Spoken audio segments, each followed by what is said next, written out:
G'day. This is a simple explanation about opportunity cost. What is opportunity cost? Simply, the best alternative you didn't choose. Okay. So, you have a choice. You can do A or B, and usually there's a C or D option, okay? So I go into a store, I have $1 in my hand, I can purchase a Mars bar, which is my favorite chocolate bar, and I can also purchase a Kit Kat, which is also a chocolate bar I like. Okay, and so I have A, which is I can purchase the Mars bar. I have B, which is I can purchase the Kit Kat. I also have C. And somebody may be like, well, what's C? There's only two options. There's only two chocolate bars you like. Maybe I don't want to purchase it right now. So I decide not to purchase it. Okay? Or maybe I decide to try something new. D. Okay? So opportunity cost means the best alternative not chosen. Now let's look at that in relation to business and specifically with investing.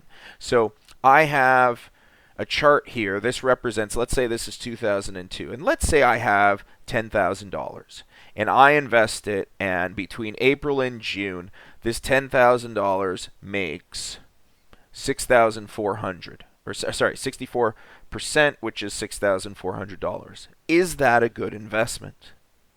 Now, a bank or the average investor would look at that and say, well, yeah, that's a great investment.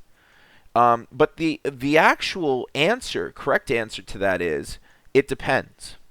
Why does it depend? Well, let's use the analogy of a race. Okay, if I'm running at, let's say, I don't know, a 100-meter dash, and it takes me 20 seconds to run that. Is that fast? It depends. If I'm running against this guy, a snail, then yeah, it's very fast.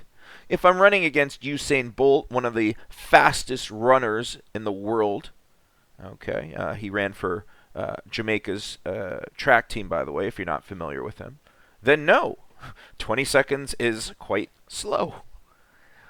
Likewise, it depends with all investments. Okay, I invested in precious metals back in 2002, and I made 64% rate of return.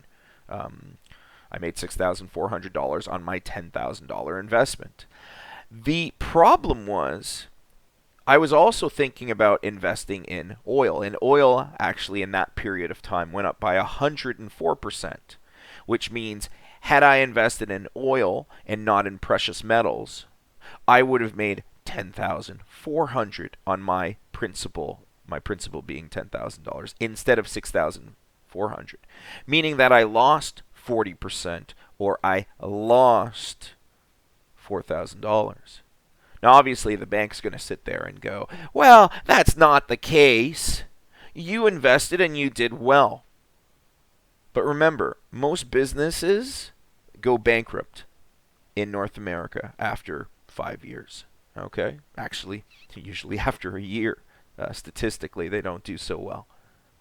And so you also have to realize a bank is a business, and they're there to make as much money as possible. So if they can make you feel good about you doing not as well as you could do, they're going to tell you that.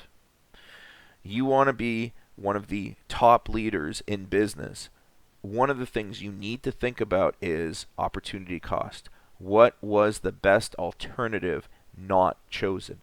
And in the case of my 2002 investment, that was investing in oil, where as a result of me not doing that, I lost 40%, or $4,000, which as a result of that money lost, had I made that, I could have invested in other things. Okay, and as a business, by making that additional revenue, you could therefore maybe advertise more and become more successful. Think of it like the snowball effect. You could have done better over time. Anyways, that's my little lesson about opportunity cost. Hope you enjoyed it. Thanks for watching. Cheers.